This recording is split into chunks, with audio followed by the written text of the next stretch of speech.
ผู้ทรงเมตตาเฝ้าดูแลประชาทั่วอาณาไกลไกลเมื่อยามอ่อนล้าหมดหวังพระองค์อยู่เป็นหลักนำหัวใจเดียวอยู่ภายในว่าวันพรุ่งนี้ยังมีหวังในหลวงของแผ่นดิน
สำหรับหมายเลข3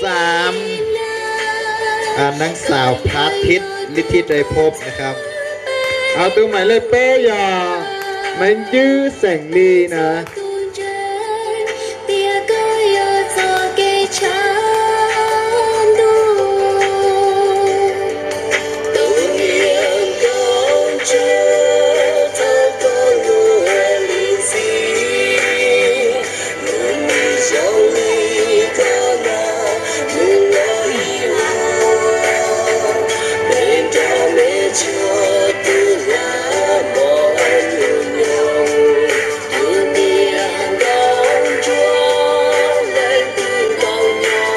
หมายเลข4ของเขาก็คือ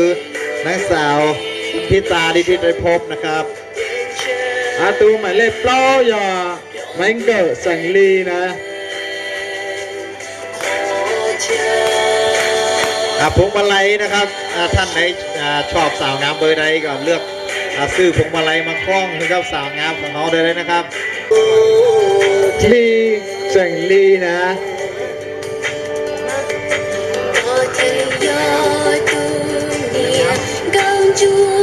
โมว่าแสงจ้องนะสำหรับเกณฑ์การประกวดเขาจะมีในเรื่องของการพูดแล้วก็แนะนำตัวเองแล้วก็ด้านบุคลิกภาพเนี่ย15 คะแนนแล้วก็เขาจะมีการเรื่องของการแต่งตัวการแต่งกาย20 คะแนนในด้านของความสวยงามรูปร่างความสวยงามนี่ก็จะมี30 คะแนนแล้วก็ปฏิภาณไหวพริบการตอบคำถามเนี่ย15 คะแนนนะครับแล้วก็รวมเป็น80 คะแนนที่เหลือก็จะเป็นคะแนนพวงมาลัยนะครับเนาะ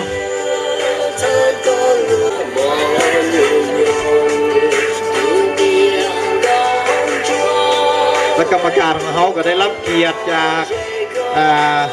คุณปิยมาศชัยมั่นชื่นเลยแล้วก็มีอาจารย์ระพีพันธ์อภิตคำเนาะแล้วก็มีอาจารย์พงพันธ์สุจริตหมายเลขถัดไปหมายเลข7นางสาวจิตรดาเสรีสิทธิฤทธิกุลหมายเลขชายาหมวยเร่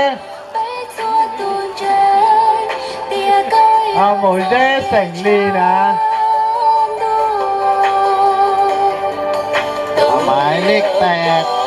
นางสาวสริญญาแสงยาอรุณหมายเลขยี่ยอหม่งไม้สัญญา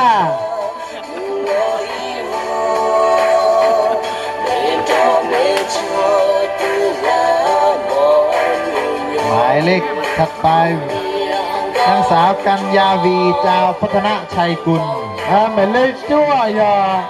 ไม่โจใส่จ่อนะ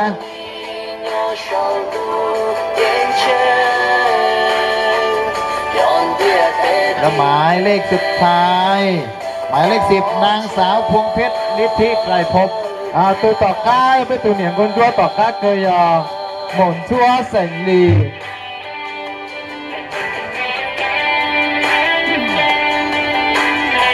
ในใช้เชตุตือยอจีวัวไปตัวเหนียงคนชั่ว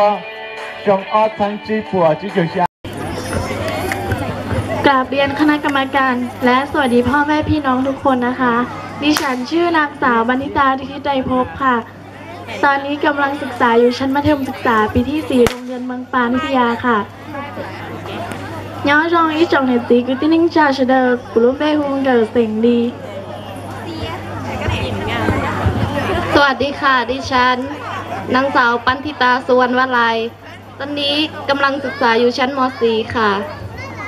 ศึกษาอยู่ที่โรงเรียนแม่จันวิทยาคมจังหวัดเชียงรายค่ะย่อจองโยเนียตีกตินังจ่าสุรินทร์สตูกูเยวะสิงห์ย่องค่ะสวัสดีคณะกรรมการและพ่อแม่พี่น้องทุกคนนะคะดิฉันชื่อนางสาวพิมสุภาแสงยาอรุณค่ะกำลังศึกษาอยู่มหาวิทยาลัยพะเยาปีที่1ค่ะคณะแพทยศาสตร์สาขาสาธารณสุขศาสตร์ค่ะย่อซองเนี่ยตีกตินิ่งจ่าเฉดโดยน้องกุลุ่มเบฮูผ่าเสียงย่าก็ต่อกันต่อยอดต่อมหาวิทยาลัยพะเยาสาขาสาธารณสุขนะสวัสดีค่ะดิฉันชื่อนางสาวจิรดาเสรีสิทธิฤทธิกุลกำลังศึกษาอยู่ชั้นมัธยมศึกษาปีที่6ขณะนี้กำลังศึกษาอยู่โรงเรียนเชียงใหม่มัธยมค่ะย่อจอง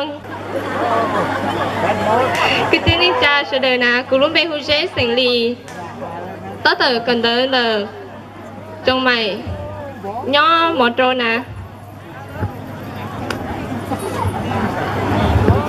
กราบเรียนท่านคณะกรรมการทุกท่านและขอสวัสดีพ่อแม่พี่น้องทุกคนค่ะดิฉันนางสาวสริญญาแสงยารุณปัจจุบันกำลังศึกษาอยู่ชั้นมัธยมศึกษาปีที่6แผนการเรียนวิทยาศาสตร์และคณิตศาสตร์โรงเรียนเมืองปานวิทยาค่ะย้อนรองอีจงนิจีกตี้เฉดเดนอกูยอมไม่เสียงย่าแต่ชินอกูตะต่อเกิดมอเจ้าต่อลูกเชนเดิมเมืองปานวิทยาวัชนเตาสวัสดีค่ะดิฉันนางสาวกัญญวีเจ้าพัฒนาชัยกุลกำลังศึกษาอยู่ชั้นม.5 โรงเรียนเมืองปานวิทยาค่ะย่อจองกุลุ่มเบกันเจ้าแสงเจ้าย่อจงอีจงในจีกิตินังจ่าเฉดกุลุ่มเบฮุนสวแสงลีกราบเรียนคณะกรรมการและผู้มีเกียรติทุกท่านดิฉันนางสาวพวงเพชรฤทธิไกรภพค่ะกำลังศึกษาอยู่มหาวิทยาลัยนานาชาติเอเชียแปซิฟิกเอกพยาบาลปี1ค่ะขอบคุณค่ะ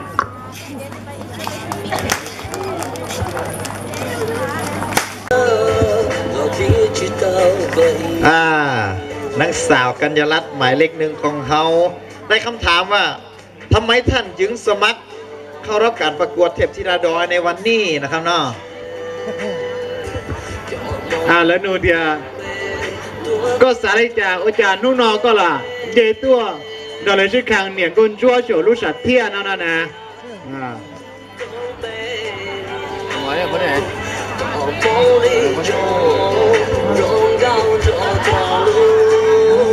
ค่ะสวัสดีคณะกรรมการแล้วก็แขกผู้มีเกียรติทุกคนค่ะขอบคุณสำหรับคำถามด้วยค่ะทำไมล่ะคะที่ดิฉันขึ้นมาประกวดคือสำหรับตัวดิฉันนะคะการเดินทางเราต้องใช้เงินค่ะดิฉันก็เลยคิดว่าถึงจะไม่ได้ที่1แต่แค่เราได้ขึ้นมาแล้วเราได้เงินเป็นค่าน้ำมันรถที่จะไปเรียนต่อได้ค่ะขอบคุณค่ะ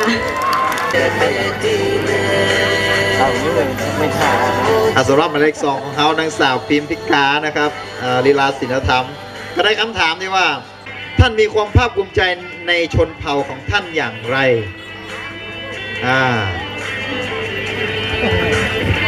ขอบคุณสำหรับคำถามนะคะท่านมีความภาคภูมิใจในชนเผ่าของท่านอย่างไรเพราะว่าความภาคภูมิใจของดิฉันคือชนเผ่าของดิฉันมีเอกลักษณ์เฉพาะตัวมาเลยเปล่ายอแมงเกอร์แสงลีคำถามของหมายเลข 4ท่านมีความภาคภูมิใจในชนเผ่าของท่านอย่างไร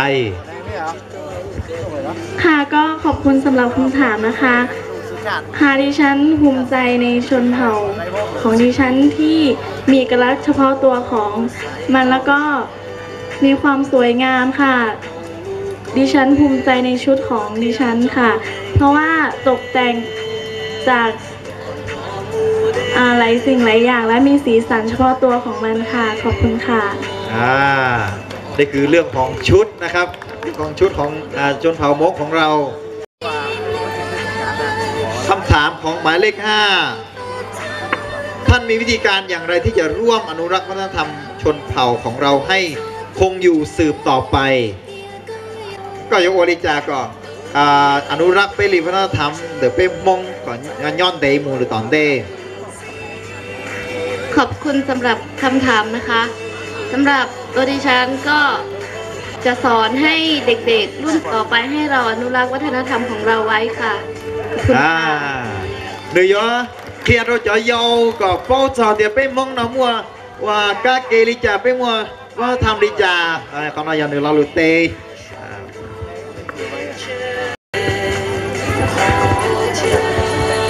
สำหรับคำถามของหมายเลข 6นางสาวพิมสุภาแสงยาอรุณถามว่าถ้าได้รับเลือกเป็นเทพธิดาดอยในวันนี้ท่านจะประชาสัมพันธ์เกี่ยวกับท้องถิ่นของท่านอย่างไรค่ะก็ขอบคุณสำหรับคำถามนะคะถ้าสมมติว่าดิฉันได้เป็นเทพธิดาดอยนะคะดิฉันก็จะเผยแพร่วัฒนธรรมหรือว่าเผยแพร่ทุกอย่างของชนเผ่าผ่านทางอินเทอร์เน็ตหรือว่าจะเผยแพร่ผ่านคนสู่ทุกคนนะคะถึงแม้ว่าชนเผ่าของเราจะยากลำบากขนาดไหนแต่เราก็พร้อมที่จะสู้ไปด้วยกันค่ะขอบคุณค่ะขอบคุณครับในกูนอนหลาเราลุนองเตียยก็ไล่วัวเทพธิดาพอนอนเราก็ยังว่าจัดโรเป้เปิดที่แหน่งน้ำหมูในเตียหรือยอมดเจ้าเราหมุดถาดโรโหอินเทอร์เน็ตถาดเราจะพงยิวตัวโป๊สีโมถ้าได้รับเลือกเป็นเทพธิดาดอยในวันนี้ท่านจะประชาสัมพันธ์เกี่ยวกับท้องถิ่นของท่านอย่างไรค่ะขอขอบคุณสำหรับคำถามนะคะถ้าดิฉันได้รับเลือกเป็นเทพธิดาดอยในคืนนี้ดิฉันจะนำวัฒนธรรมของโม้งไปประชาสัมพันธ์ให้ชนเผ่าอื่นและคนพื้นราบหรือว่าคนต่างประเทศได้รู้ค่ะและดิฉันจะฝึกฝนและเรียนรู้วัฒนธรรมของโม้งให้ได้มากที่สุดเพื่อจะมาเผยแพร่ให้รุ่นน้องและคนอื่นต่อไปค่ะขอบคุณค่ะเดี๋ยวมัวไปจากริมมงริมวัฒนธรรมเจ้าหมูถาดเราหรือตูมลองจีไฮหรือไฮแนงเลยหรือลูเตเชอร์เทจิตานเดินนึกจะให้เฉียวไปเตะก้าเกมหรือไปเตะเกมเจมมงเจ้าหมูเคลียร์เราจะยาวเทียอะไรอย่างหนึ่งเราลูเต้นะได้รับคำถามว่าท่านมีวิธีการอย่างไรที่จะร่วมอนุรักษ์วัฒนธรรมชนเผ่าของเราให้คงอยู่สืบต่อไป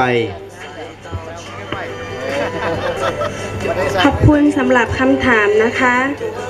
ในการอนุรักษ์คือเรียนรู้ภาษาม้งแล้วก็แต่งกายม้งค่ะ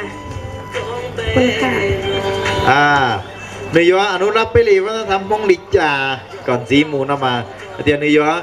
โฉบจะไปจะลุมมงก่อรองเทียจีน่าเดือนเนื้อหนาไปจะจงดีทรจะมองหมูหมายเลข 10นางสาวพวงเพชรฤทธิไตรภพได้รับคำถามว่าถ้าท่านได้รับเลือกเป็นเทพธิดาดอยในวันนี้ท่านจะทำอย่างไร บ้างเพื่อตนเองและเพื่อสังคม ขอบคุณค่ะขอบคุณสำหรับคำถามนะคะ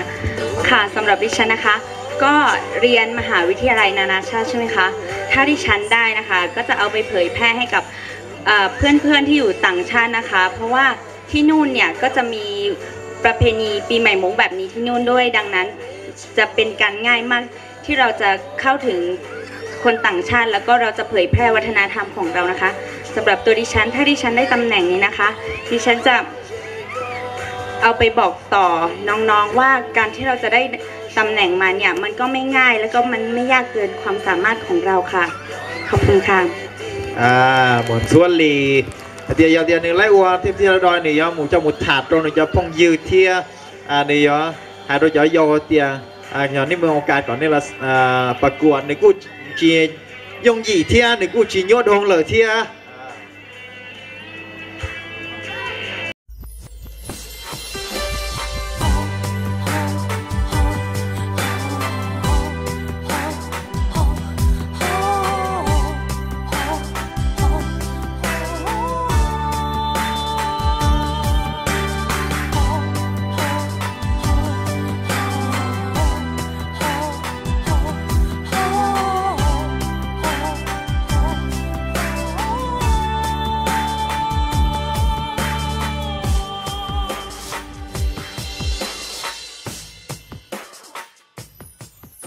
天要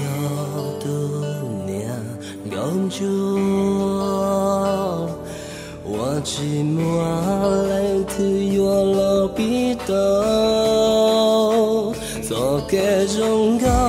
的个莫的内路下，则不得天老彼知道个意味。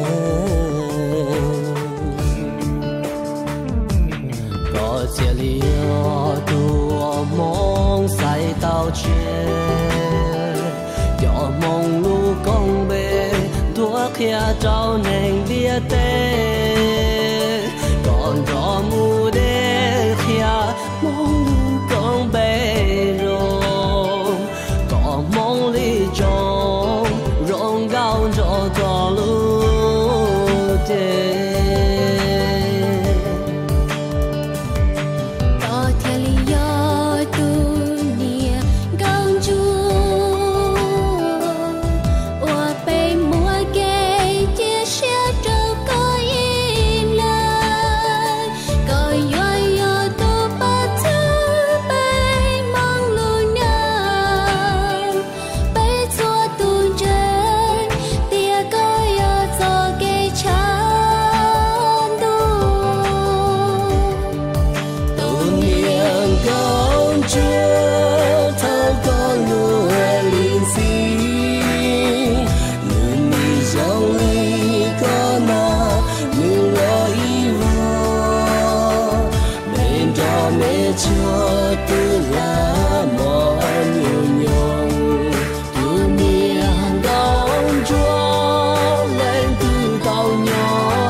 限制，让多林在好路。不念公主，他公路林西，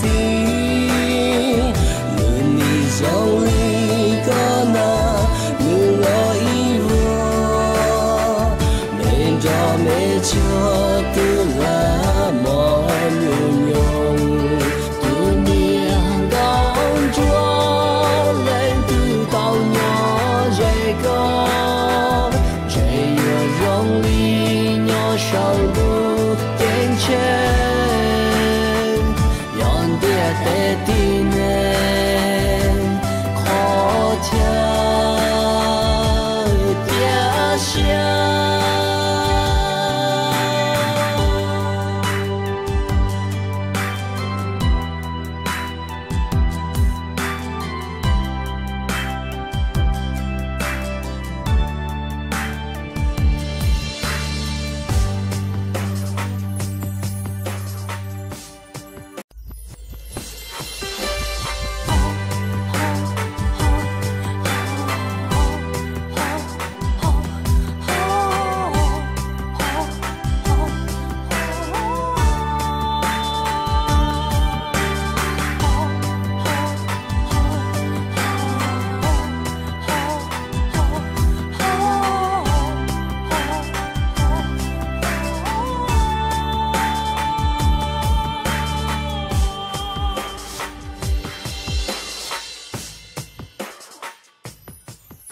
thiên yêu tu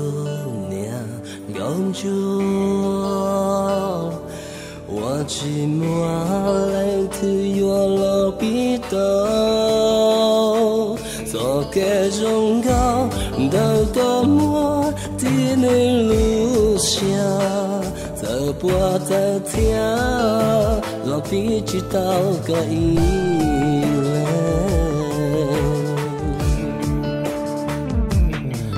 这里有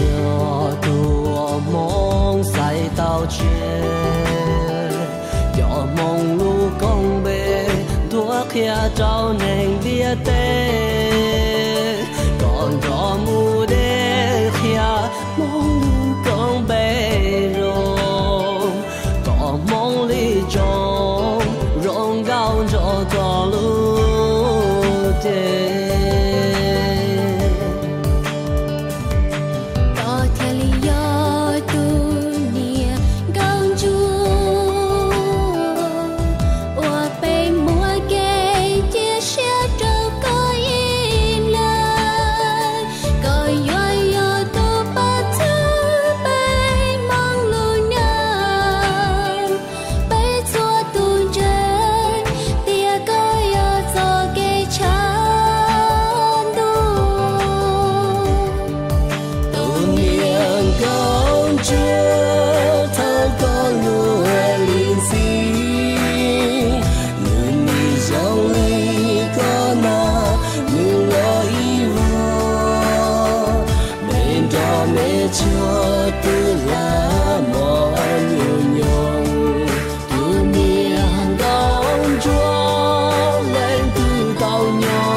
限制，让脱离在高度。多年高着他高路离心，路你中离个那路落一落，没着没着的拉莫运用。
天要度年公主，我寂寞来自我老鼻头，做个忠告的个我的内路上，这波的天老鼻知道个意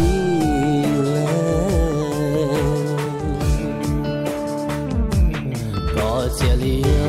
多梦赛道前，有梦路公北，多开照能别的，còn đó mù đê khia mong lu công bê rong, có mong ly trong rong gao cho to lu đê.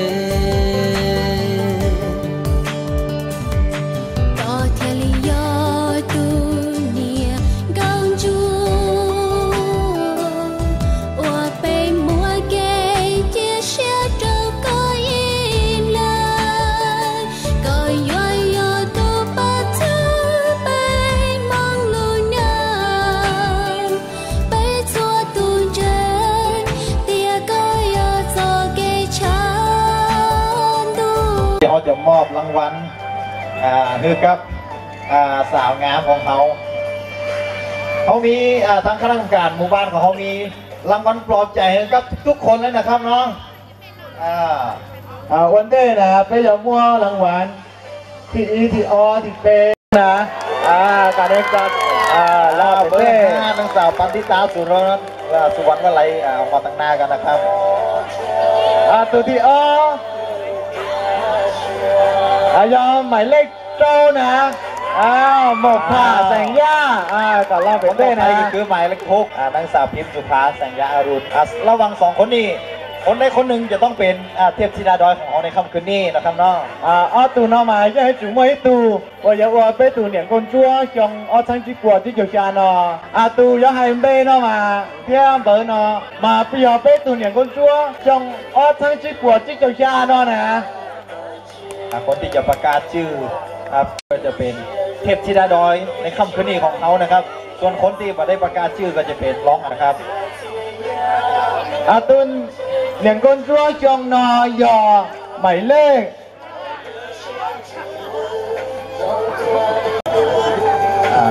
หมายเลขโตนะหมกผ่าแสงย่านะ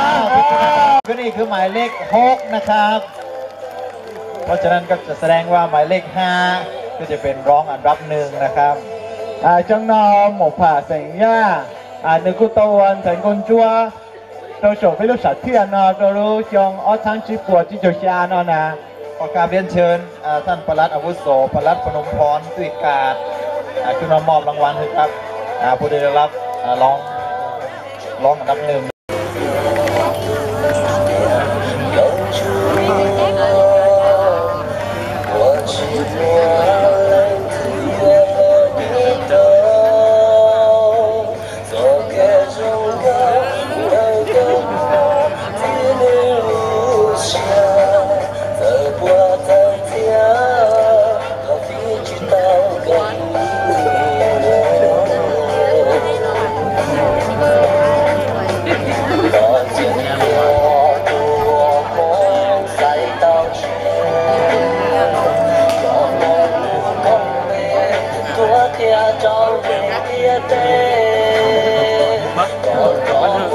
การใช้โหดเล็ก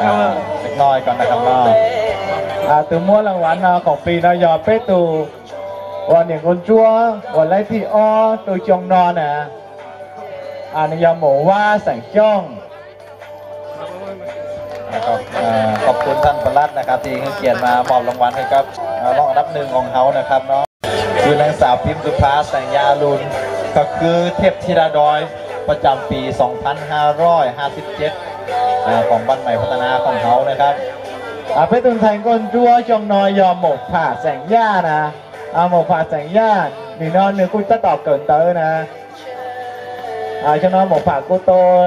ใส่อ้วนไทยคนชั่วตัวโหโฉไปรู้จักเทียนตัวลุยจงนอ พิมพ์สุภานี่ก็กำลังศึกษาอยู่ที่มหาวิทยาลัยพะเยานะครับ